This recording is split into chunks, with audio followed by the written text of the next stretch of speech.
네, 오늘은 예수 그리스도의 부활과 승천을 통해서 우리의 구원을 이루셨다라고 하는 부분에 대해서 함께 말씀 나눠보겠습니다. 부활이 없다면 지금까지 우리가 논한 모든 것은 불완전하다라고 이제 칼빈이 얘기를 했는데, 그 이유는 예수님께서 십자가에서 죽으셨다라는 그것으로 우리의 모든 죄가 없어진 것은 맞지만, 만약에 부활이 없다면 그 모든 것이 불완전하다라는 것입니다. 왜냐하면 그리스도의 십자가는 죽음과 장사, 우리가 무덤에 묻히는 그런 연약함 등이 그것에 드러나 있지만, 우리의 신앙의 완전한 힘을 얻기 위해서는 부활로서 죽음과 장사 지낸 모든 것을 뛰어넘어야 했기 때문이다라는 것입니다. 우리가 죽음을 예수님께서 이기셨다라고 하는 그 사실을 예수님께서 실제로 부활을 하셨어야만이 그것을 우리가 알고 믿게 되는 것이죠. 그래서 우리의 신앙의 완전한 힘을 얻기 위해서는 그리스도께서 부활하셨어야만 했다입니다. 물론 우리가 그리스도의 죽음을 통해 구원의 완성을 이루게 된 것은 사실이다. 그렇죠. 예수님께서 십자가에서 죽으실 때 이제 다 이루었다라고 말씀하셨잖아요. 죽는 그 순간에, 죽기 바로 전에. 그러면은 우리의 구원이 예수님의 십자가 상에서 다 이루어졌다라는 것이죠. 그러면은 부활하시지 않아도 되는 것인가? 예수님께서 죽으셨기 때문에, 다 이루셨기 때문에. 물론 그 우리의 죄의 씻음이 십자가 상에서 완전하게 이루어진 것은 사실이지만, 우리를 거듭나게 하는 산 소망은 그의 죽음을 통해서가 아니고 부활을 하심을 통해서 말미암아 되는 것이다. 우리가 산 소망이라고 성경에서 말을 하고 있죠. 그 여기에서 말하는 산 소망이라는 것은 살아있는 소망을 말하는 것입니다. 우리가 값을 주고 산 그 소망, 그 샀다라고 하는 뜻이 아니라 살아있는 소망이라는 것을 뜻하는데, 여기에서 살아있는 소망은 바로 부활하셔서 살아계신 그 예수 그리스도 그분 자체를 말하는 것이죠. 산 소망. 그래서 그분이 부활하셨어야만 했다라는 것입니다. 로마서 4장 25절에는 예수는 우리 범죄함을 위하여 내어줌이 되고 또한 우리를 의롭다 하심을 위하여 살아나셨느니라. 우리의 범죄함을 위하여서 십자가에서 죽으셨고 우리를 의롭다 하심을 위하여서 무덤에서 살아나셨다라고 성경은 증거하고 있습니다. 즉 그의 죽음을 통해서는 우리의 죄와 죽음이 소멸되고, 그의 죽음을 통해서 우리의 죄와 죽음이 없어지고, 그의 부활을 통해서는 의가 회복되고 생명이 살아난다라는 것입니다. 그의 부활 때문에 그의 죽음이 우리 안에서 능력과 효력을 나타나게 된다. 즉 그분이 부활하셨기 때문에 그분의 죽음의 능력이 효력을 나타내게 된 것이다 라는 것입니다. 그분이 부활하시지 않으셨다면 그분의 죽음의 능력이 우리에게 효력을 나타내지 않았을 것이다 라는 것이죠. 즉 그의 죽으심으로 우리의 죄는 사라지고 그의 살아나심으로 우리의 생명은 얻게 된 것이다 라는 것이죠. 로마서 6장 4절에 이렇게 되어 있습니다. 우리가 그의 죽으심에 합하여 접붙임이 된 것은 그의 부활에 참여하여 우리로 하여금 새 생명 가운데 행하게 하려 함이라. 그의 죽으심에 합하여 접붙임 된 것은 그의 부활에 참여하여 우리로 하여금 새 생명 가운데 행하게 하려 함이니라. 그러니까 이 성경 말씀에 따르면은 우리가 지금 두 가지로 된 것인데, 그의 죽으심에도 동참했고 그의 부활에도 동참했다라는 것입니다. 그의 죽으심에도 합하여서 접붙임이 됐고 그의 부활에도 합하여서 접붙임이 됐다는 것입니다. 그러니까 우리의 육신의 죽음은 그리스도의 십자가의 참여에 좌우된다고 설명한 것 같이 그의 부활로서 우리가 동일한 은혜를 받는다는 사실을 이해해야 된다. 그러니까 우리가 그리스도의 십자가에 참여한다라는 것은 뭘까요? 여기에 보면은 그의 죽으심에 합하여 접붙임이 된다라고 되어 있는데 그것은 바로 우리의 육신의 죽음을 말하는 것이에요. 그런데 만약에 우리가 그리스도께서 십자가에서 죽으셨으니 나의 육신도 죽어야겠다라고 했을 때 그 뜻이 나의 생명이 없어졌으면 좋겠다라고 하는 뜻이 아니라 나의 거듭나지 않은 옛사람이 그리스도의 십자가에 같이 죽어야겠다라고 마음으로 우리가 믿는 것이잖아요. 그런데 그 뜻은 무엇이냐면 결국은 내 뜻대로 사는 것을 포기하고 하나님의 뜻대로 사는 거룩한 것을 내가 선택해야겠다. 그러려면 자기 부인이 필요한데, 자기 부정, 그 deny yourself라고 그러죠. 그것이 필요한데 그게 바로 십자가에 연합하는 것에 대한 축복이라는 것이죠. 연합한다라는 뜻이 바로 그것인데, 그럼 부활에 동참한다는 건 뭘까? denying myself가 십자가에 동참한다는 것이라면은 부활에 동참한다는 것은 동일하게 그리스도의 생명에 동참한다는 것이죠. 그리스도가 죽으신 것처럼 나도 죽고 그리스도가 사신 것처럼 나도 산다는 것인데, 그리스도의 부활에 동참한다는 것은 나의 새 사람, 옛 사람은 죽고 새 사람이 더욱더 살아서 활동적으로 내 인생을 산다는 것이죠. 그 두 가지가 떨어질 수가 없는 것입니다. 우리 옛사람이 죽음과 동시에 새 사람이 살게 되는 것이고, 우리 옛사람이 계속 살아있는 한 새 사람의 능력은 일어나지 않습니다. 새 사람의 능력이라는 것은 성령이 감동하셔서 내가 행동하고 말하고 결정하는 그 능력이잖아요. 그 두 가지입니다. 골로새서 3장 4절 5절입니다. 우리 생명이신 그리스도께서 나타나실 그때에 너희도 그와 함께 영광 중에 나타나리라. 그러므로 땅에 있는 지체를 죽이라. 곧 음란과 부정과 사욕과 악한 정욕과 탐심이니 탐심은 우상 숭배니라. 자, 여기에서 말씀하고 있는 내용이 예수님께서 나타나실 때에 라고 되어 있습니다. 너희도 그와 함께 영광 중에 나타나리라. 자, 언제입니까? 이거는 예수님께서 재림하실 그때에를 말씀하시는 것이죠.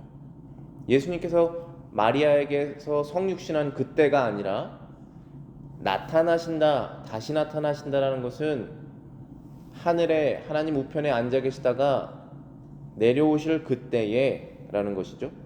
너희도 그와 함께 영광 중에 나타나리라. 그리스도 안에 죽은 자들은 그리스도가 하늘에서 내려오실 때 같이 내려오게 되죠.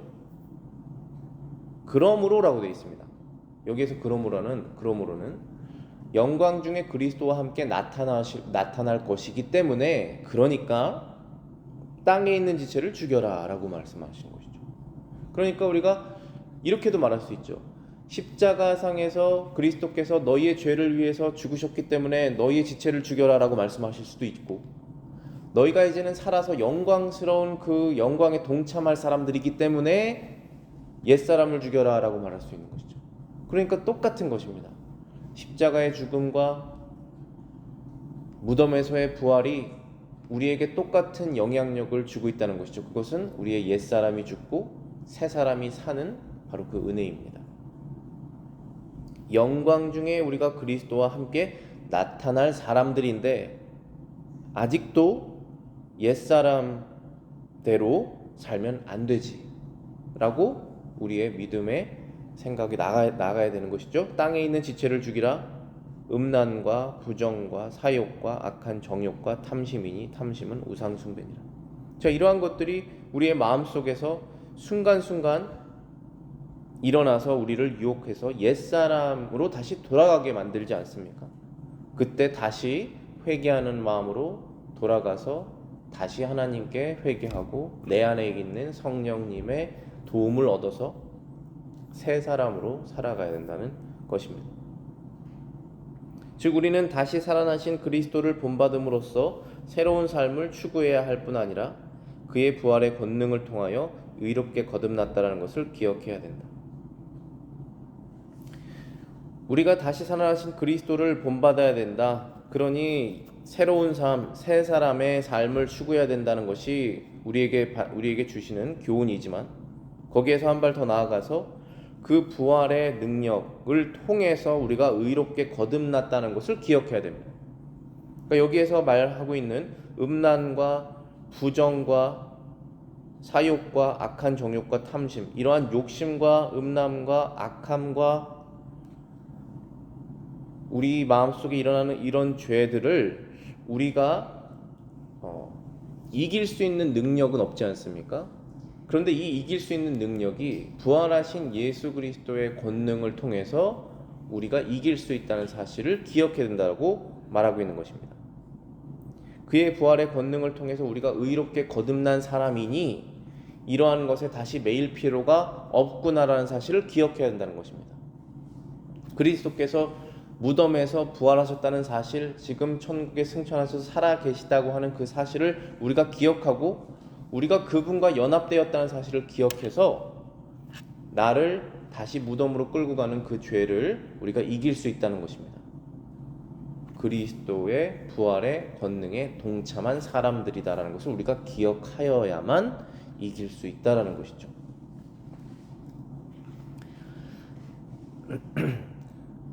그 다음에 사도신경에 보면은 이제 하늘에 오르사라고 하는 부분이 있죠. Ascended into heaven, 하늘로 올라가셨다라고 하는 부분입니다. 에베소서 4장 10절에 보시면 이렇습니다. 내리셨던 그가 모든 하늘 위에 오르신 자니 이는 만물을 충만하게 하려 하심이라.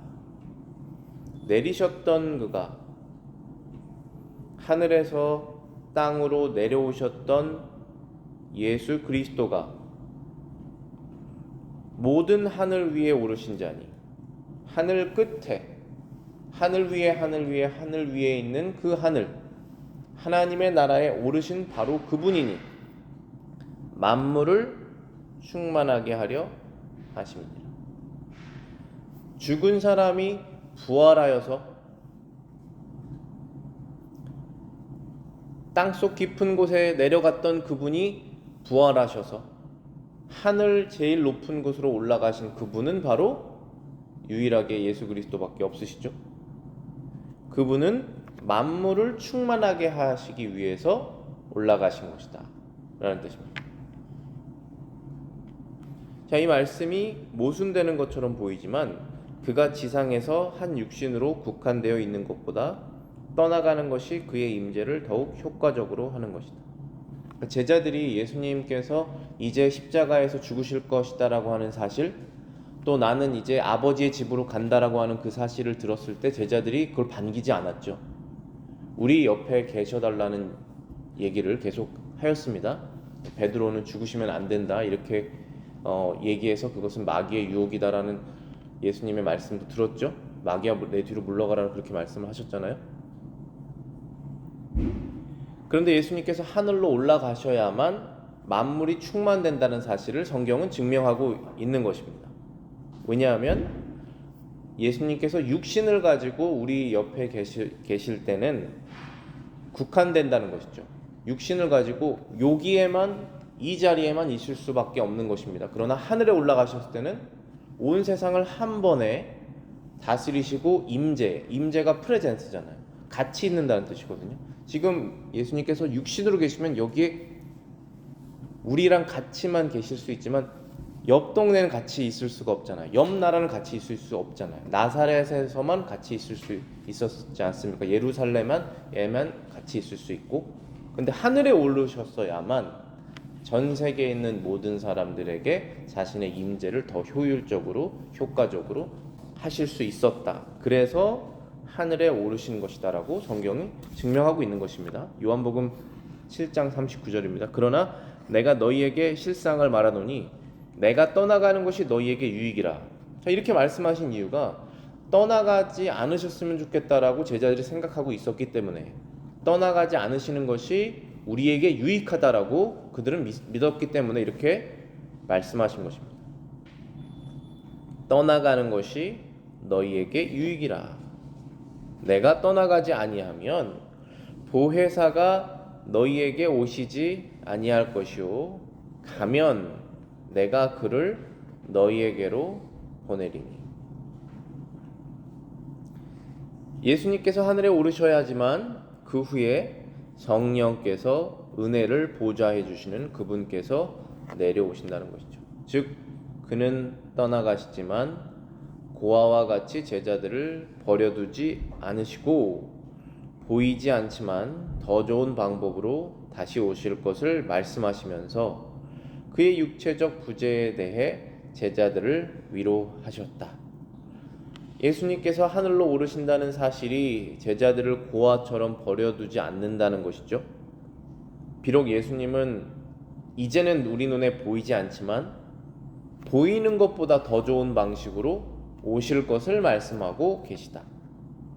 육체적으로 부재, 육체적으로 함께 있지 않은 것이 그들에게 오히려 유익이다 라고 위로하셨다.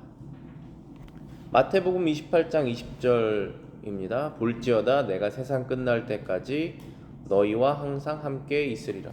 하늘로 승천하시기 전에 마지막으로 예수님께서 제자들에게 주시는 지상 명령이죠. 내가 세상 끝날 때까지 너희와 항상 함께 있을 것이다. 그의 육체가 모든 하늘 위에 높이 들리워진 것 같이 그의 권능과 효력도 하늘과 땅의 모든 한계를 넘어 전파 확대되었다. 하늘로 사람이 올라간다는 것은 신적인 능력이지 않습니까? 하늘로 사람이 살아서 하늘나라로 올라가는 것입니다. 여러분 그 부분을 한번 생각을 해보십시오. 우리가 지금 1m도 점프를 할 수 없는 사람인데 하늘로 올라가는 것입니다. 그런데 이 지구를 넘어서 영적인 하나님의 세계로 올라가시는 것이잖아요. 그것은 정말 신적인 능력이죠. 그 능력을 가지고 육체적 한계를 넘어선 하나님의 능력을 온 땅에 전파하실 수 있는 것이다 라는 것입니다. 하늘에 오르셨어야만 했던 이유다 라는 것이죠. 마가복음 16장 19절입니다. 주께서 말씀을 마치신 후에 하늘로 올려지사 하나님 우편에 앉으시니라. 그러므로 교회는 그리스도의 육체적인 임재로서는 그를 며칠밖에 모시지 못하였으나 이제는 눈으로 볼 수는 없지만 믿음으로 그분을 영원히 모시고 있다. 예수님께서 그 공생의 삶을 사신 것은 한 3년이라고 우리가 해석을 하고 부활하신 다음에 제자들과 함께 시간을 보내신 것은 40일이라고 되어 있죠. 그럼 다 제한이 있는 것입니다. 3년 40일. 근데 예수님께서 하늘에 오르셔서 아버지 우편에 앉아 계실 때 제한이 다 사라진 것입니다. 며칠이라고 하는 제한도 사라진 것이고 지금 여기 계시다 저기 계시다라고 하는 제한도 사라진 것이죠. 그래서 시간과 공간이라고 하는 제약이 하늘에 오르셔서 완전히 다 사라지게 된 것입니다. 그래서 그게 훨씬 더 좋은 방법이라는 것이죠. 어떤 것의 좋은 방법이냐 하면 하나님을 믿는 하나님의 자녀들과 함께 임재하는, 같이 있는 그것의 좋은 방법이라는 것입니다. 그래서 우리는 눈으로는 볼 수는 없지만 손으로는 만진 적이 없지만 믿음으로 그분을 영원히 모시고 있다. 예수 그리스도를 우리의 머리로, 구주로 영원히 모시고 있다. 그래서 오늘 마더스데이니까 그런 생각이 드는데 여러분의 세상에서의 이 육신의 남편은 여러분의 머리이지 않습니까?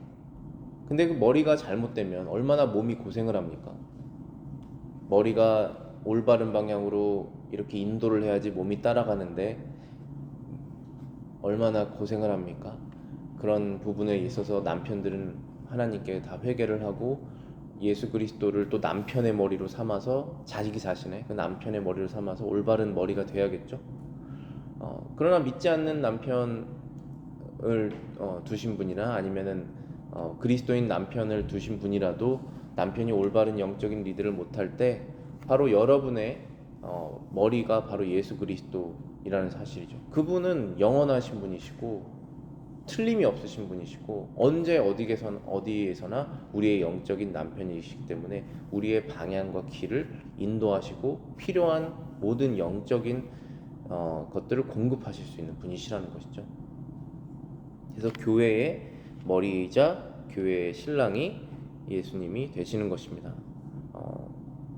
우리 교회뿐만 아니라 세상에 있는 모든 교회들, 어느 곳에 있는 교회든지 간에 성경적인 모든 교회들, 그리고 시대를 초월해서 지금 이 시대뿐만 아니라 과거와 현재와 미래의 성경적인 모든 교회들의 머리가 되시기 위하여 예수님께서 하늘로 승천하셨다고 말씀하시는 것이죠. 모든 한계를 뛰어넘으시는 것입니다. 아버지 우편에 앉아 계시다라는 말씀이 있습니다. 에베소서 1장 20절부터 21절입니다. 그의 능력이 그리스도 안에서 역사하사 죽은 자들 가운데서 다시 살리시고 하늘에서 자기의 오른편에 앉히사 모든 통치와 권세와 능력과 주권과 이 세상뿐 아니라 오는 세상에 일컫는 모든 이름 위에 뛰어나게 하셨다. 아버지는 그리스도를 높이시고 그의 손을 통하여 만물을 지배하시고자 그를 자신의 우편에 영접하신 것이다. 하늘로 오르사 아버지 우편에 앉아 계셨다라고 하는 그 표현의 뜻은 모든 통치와 권세와 능력과 주권이 이 세상뿐 아니라 앞으로 오는 모든 세상에 그리스도에게 주어진 것이다. 모든 이름 위에 뛰어나게 하신 것이다. 그렇게 하고자 그리스도를 하늘로 올리시고 우편에 앉히신 것이다 라고 말씀하고 계시는 것입니다. 그리스도의 승천이 우리의 신앙에 그런 부여하는 은혜가 무엇입니까? 주님의 승천은 아담 이후 계속 닫혀있던 하늘나라로 들어가는 길을 연 것이다. 하늘로 들어가는 하나님의 나라로 들어가는 길이 아담이 그 길을 막았죠. 죄로 인해서 막았습니다. 아담에게 태어나는 모든 인류 사람들은 다 원죄를 가지고 태어나게 되었죠. 그래서 그 이후 하늘로 올라가는 길이 막혔지만 그리스도께서 하늘에 승천하심으로써 하나님의 자녀들이 하늘에 오를 수 있다는 그 길을 여신 것이다 라고 칼빈은 해석하고 있습니다. 요한복음 14장 3절에도 예수님께서 그렇게 말씀하시죠. 가서 너희를 위하여 거처를 예비하면 내가 다시 와서 너희를 내게로 영접하여 나 있는 곳에 너희도 있게 하리라 라고 말씀하셨습니다. 분명히 약속이죠. 제자들에게만 하신 약속이 아닙니다. 이 약속은 모든 하나님을 믿는 예수 그리스도 안에서 거듭난 사람들에게 하시는 약속입니다. 너희를 위하여 가서 거처를 예비하면, 여기서 말하는 거처라는 것이 어디입니까? 하나님의 나라의 방이죠. 하나님의 나라에서 너희들이 살 집들, 방들을 예비가 다 되면, 마치 어떤 하늘나라의 건물을 지으신 다음에 인원수대로 다 그 방을 다 만드신 다음에 내려오신다는 말씀을 하시는 것처럼 들리죠? 아직 예비가 안 됐다라고 말씀하시는 것이잖아요, 지금. 그런데 가서 예비가 되면 내려올 것이다 라고 말씀하셨습니다. 그리고 내려오실 것이죠. 그 약속을 하신 대로 내가 다시 와서 너희를 내게로 영접하여 나 있는 곳에 너희도 있게 하리라. 자, 그런데 이 말씀을 제자들에게 하셨는데 제자들이 죽기 전에 예수님께서 다시 내려오시지 않으셨죠? 우리가 다 알다시피 제자들은 지금 다 하나님의 나라에 있습니다. 그렇기 때문에 이 말씀은 예수님께서 마지막에 재림하실 때 그때를 말씀하고 계시는 것입니다. 그때 내려오실 때는 너희들의 거처가 다 예비됐다는 것입니다. 그러니까 하나님의 나라에 들어갈 사람들이 모두 다 구원됐다는 뜻이죠. 그리고 그들이 거해야 할 집이 모두 다 완성됐다는 것입니다. 그의 승천은 마치 우리의 이름을 가지고 하늘로 들어가신 것과 같은데 우리의 머리 되시는 그리스도를 통하여 우리는 하늘을 이미 소유하게 된 것이다. 그러니까 저와 여러분들은 아직 죽지 않았습니다. 그리고 이 제자들, 예수님께 직접 이 말씀을 들은 제자들도 아직 죽지 않았죠. 그런데 이들이 하늘에 올라갔을 때 거처가 이미 있다라는 것을 지금 예수님께서 미리 알려주신 것이죠. 그래서 마치 이런 것입니다. 예수님께서 승천하셨다라고 하는 사실은 우리의 이름들을 가지고 하늘에 들어가신 것과 같은데 그리스도가 우리의 머리가 되시기 때문에 그분을 통하여 우리는 하늘을 이미 소유하게 된 것입니다. 그러니까 하늘에 가시면 여러분의 단칸방, 여러분의 어떤 굉장히 큰 맨션 같은 집이 있을 수도 있고 세상에서 하나님께 드린 충성에 따라서 그 집의 크기는 다 다를 것이라고 저는 생각이 되는데 상급이 다 다르지 않습니까? 그것이 예비되어 있다는 것이죠. 근데 올라갔을 때 나의 이름이 거기에 있냐라는 것입니다. 하나님의 나라에 내 집이 있냐라는 것이죠. 그럼 누가 그 하나님의 나라에 등록이 됐냐라는 것입니다. 그것은 생명책에 등록이 되어 있다고 그러죠. 그것은 세상 처음부터 하나님께서 만들어 놓으신 책이라고 되어 있습니다. 그 책에 등록된 사람들이 한 명도 빠짐없이 다 구원된 후에 더 이상 구원받을 사람이 없습니다. 이제 그러면 예수님께서 내려오신다는 것이죠. 그 말씀 하시잖아요. 예수님께서 다 구원받은 후에 내려오신다는 것입니다. 그래서 구원을 받는 사람이 예수 그리스도 안에서 구원받는다는 것은 그리스도의 몸에 속했다는 것인데 그것은 동시에 하나님의 나라에 등록이 됐다는 것이죠. 하나님의 나라에 속한 하나님의 나라의 시민으로서 속해졌다는 것이죠. 그것이 다 완성된 후에 다시 내려오겠다고 말씀하신 것입니다. 너희를 위하여 거처가 예비가 다 되면 내려와서 영접하여 나 있는 곳에 너희도 있게 하리라 라고 말씀하신 것이죠. 또한 그리스도가 아버지와 함께 거하신다는 것은 우리에게 크나큰 은혜인데 왜냐하면 그가 아버지 앞에서 우리를 위하여 부단히 변호하시는 변호자와 중보자가 되셨기 때문이다. 그는 모든 원수를 때려눕혀 그의 교회를 완전히 건설할 때까지 교회를 안전히 보호하실 것이다. 예수님께서 하늘에 오르셔서 아버지 우편에 계시는 것이 과연 우리에게 무슨 은혜인가를 지금 종합해서 설명하고 있는 부분인데 첫 번째는 그가 올라가셨기 때문에 우리도 이미 올라간 것이다 라고 말씀하시는 부분이고 두 번째는 그가 올라가셔서 우리를 위해서 변호하신다라고 말씀하십니다. 그러니까 이게 이상하게 들릴 수 있지만 이미 우리가 천국에 들어간 사람입니다. 예수 그리스도를 믿는 사람이면 천국에 이미 시민으로서 인정된 사람입니다. 그런데 그런 우리가 이 땅에서 어리석게 죄를 짓고 살 때가 있지 않습니까? 그때에 우리를 변호하시는 분이 있으셔야 된다는 것이에요. 그는 비록 이런 죄를 짓고 있지만 하나님 나라의 시민입니다. 그는 받아들여져야 됩니다. 라는 변호, 그 대언자, 그걸 누가 하고 있습니까?